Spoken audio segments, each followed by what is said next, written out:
홈팀 가시와 레이솔은 포메이션은 3-4-3이며 카키타는 최전방에서 위치 선정 능력이 뛰어나며 페널티 박스 내에서 결정적인 슈팅 찬스를 자주 만들어내는 자원이며 고이즈미는 하프 스페이스로 빠르게 침투하며 커싱과 패스 연계 모두 가능한 입체적인 움직임을 보여준다.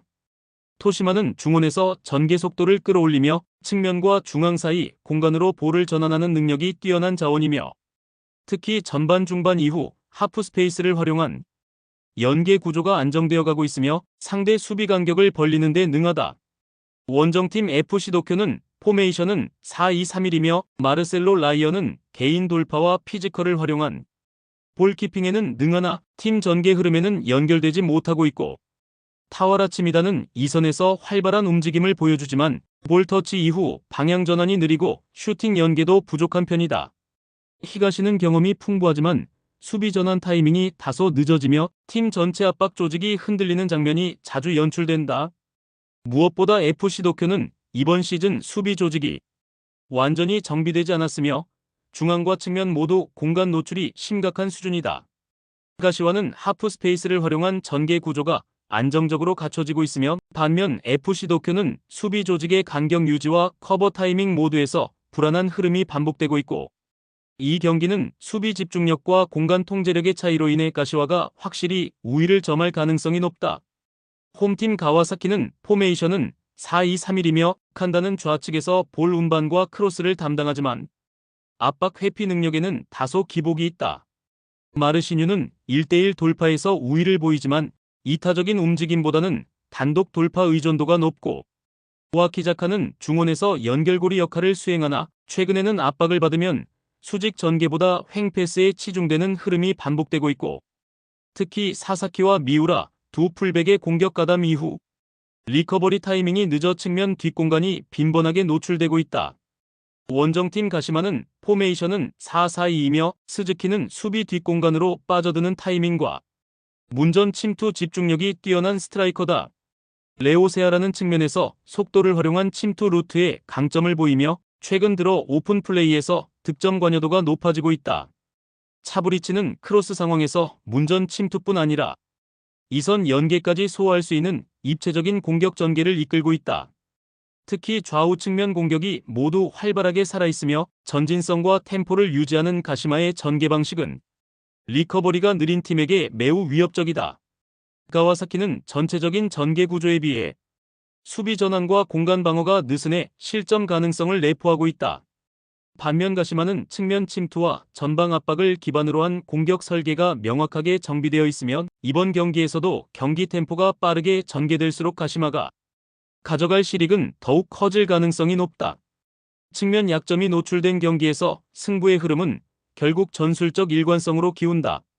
홈팀 요코하마 FC는 포메이션은 3-4-3이며 사쿠라가와는 전방에서 피지컬을 활용한 버티기에 강점을 보이나 박스 안에서의 마무리 집중력은 떨어지는 편이다. 루키앙은 하프 스페이스로 빠져들며 연계를 시도하지만 슈팅으로 연결되는 장면이 많지 않아 효율성에서는 아쉬움이 남는다. 코마이는 이선에서 활동량이 많고 전방 압박도 준수하나 전술적으로 특별한 변화를 만들어내기엔 다소 한계가 있다. 전반적으로 요코하마 FC는 공격 전개보다 수비 안정과 압박 구조 유지에 중점을 둔 전술 흐름을 유지하고 있다. 원정팀 요코하마 마리노스는 포메이션은 4-2-3-1이며 안데르손 로페즈는 박스 안 결정력은 뛰어나지만 최근 슈팅 시도 자체가 줄어든 모습이다. 얀 마테우스는 측면 돌파를 통해 공격 공간을 넓히지만 상대 수비가 밀집되면 효율이 급감하는 흐름이다. 아마노주는 전술적인 안정감을 더해주지만 속도를 끌어올리는 움직임에는 제약이 있다. 현재 마리노스 역시 점유율보다는 수비 밸런스 유지에 초점을 맞추는 경기 운영을 선택하고 있다. 양팀 모두 수비 중심 운영 속에 경기 템포가 낮아질 수밖에 없는 구조이며 득점 루트의 완성도 부족은 결국 골 없는 공방으로 이어질 가능성이 높다. 이번 더비전은 누가 더 조심스러웠는지만 기억될 90분이 될 것이다. 홈팀 나고야는 포메이션은 3-4-3이며 야마기시는 수비 가담과 압박의 성실한 자원이지만 공격 전개에서의 창의성은 제한적이다. 모리시마는 박스 앞에서 연계 플레이를 시도하나 침투보다는 횡 전개 중심의 플레이를 선호한다.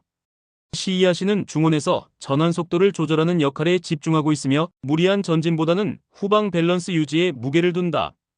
전체적으로 나고야는 수비 라인을 내리고 철저한 로우블록 형태로 실점 방지 중심의 전술 운영을 이어가고 있다. 원정팀 도쿄베르디는 포메이션은 3-4-3이며 아라이는 활동량이 많지만 수비 뒷공간을 노리는 움직임보다는 전방 압박 시에 더 영향력을 보인다. 후쿠다는 좌우 측면 전개를 통해 공간 확보는 가능하지만 크로스 정확도와 결정적 연결은 다소 기복이 있다. 모리타는 빌드업 상황에서 안정적이지만 공격 속도를 끌어올리는 타이밍에는 보수적인 선택을 반복하고 있다. 도쿄베르디 역시 전체 수비 라인을 페널티 박스 근처까지 내리며 선수비 후역습 구조에 철저히 집중하는 경기 흐름을 보이고 있다. 양팀 모두 지지 않기 위한 전술에 집중하고 있으며 공격 전개보다 수비 블록 형성에 에너지를 더 투입하고 있다. 득점 루트도 전술적 과감함도 부재한 이 매치업은 결국 아무런 결론 없이 흘러가기만 하는 90분이 될 것이다. 홈팀 교토 상가는 포메이션은 4-3-3이며 나가사와는 박스 안에서 위치 선정과 슈팅 집중력이 뛰어난 자원으로 제공권 싸움에서도 두각을 보이고 있다. 마르코 툴리오는 순간적인 침투 타이밍과 연계 플레이가 모두 뛰어나며 박스 앞 공간에서 슈팅 전환이 빠른 공격형 자원이다. 요네모토는 중원에서 탈압박 이후 공격 전환 시 키패스를 담당하며 상대 미드필더 사이 간격을 효과적으로 공략하는 능력이 있다. 전체적으로 교토는 중앙 돌파를 기반으로 전방 침투를 시도하는 전술을 잘 구사하며 중원 조합과 패스 타이밍이 점점 정교해지고 있다. 원정팀 니가타는 포메이션은 4-4-2이며 오쿠무라는 박스 앞 활동량은 많지만 수비와의 간격 조율에 미숙한 모습을 자주 노출하고 있다. 하세가와는 측면에서 폭을 넓히는 전개를 시도하지만 중앙과의 연계에서는 템포가 끊기는 장면이 자주 발생되고 있다.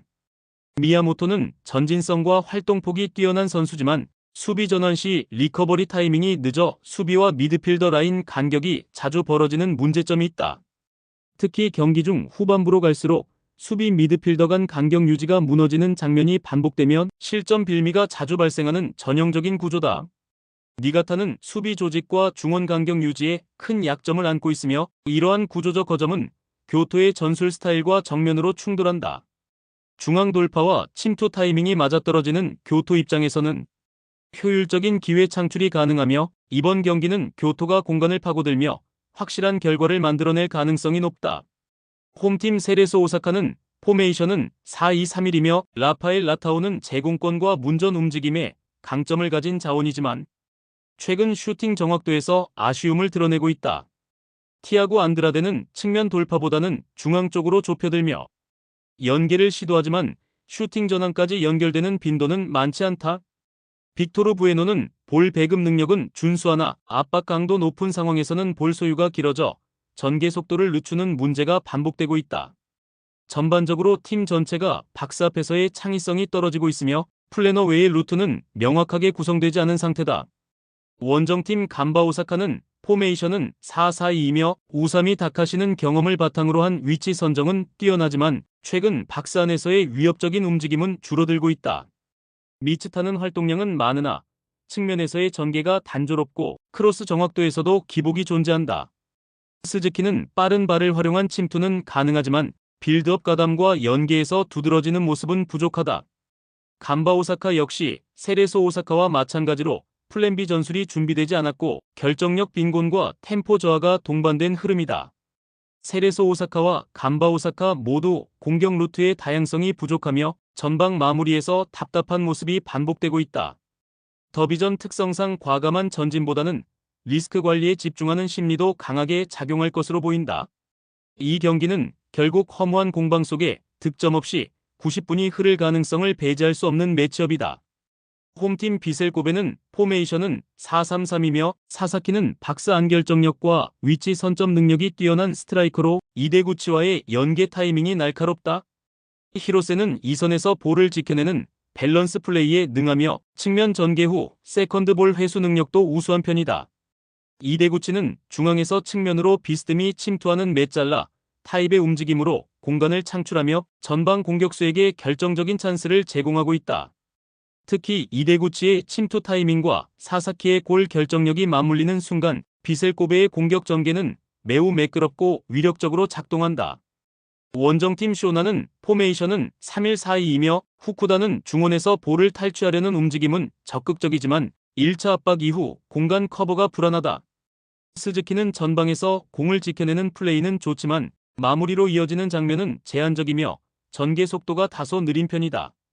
히라오카는 수비 전환에선 준수한 모습을 보이지만 측면 공간과 하프 스페이스 커버 시 타이밍이 흔들리는 경우가 자주 발생한다. 전체적으로 쇼난의 3백 수비 구조는 중앙과 측면 간 간격 유지에 어려움을 겪고 있으며 공간 침투 대응 능력이 취약하다. 비셀코베는 전술적 완성도와 공간 침투 능력이 뛰어난 팀이며 쇼난은 이를 제어할 수 있는 수비 조직을 갖추지 못한 상황이다. 이 경기는 움직임 하나, 침투 하나가 결과를 만드는 전술적 구도에서 비셀코베가 앞설 가능성이 매우 높다.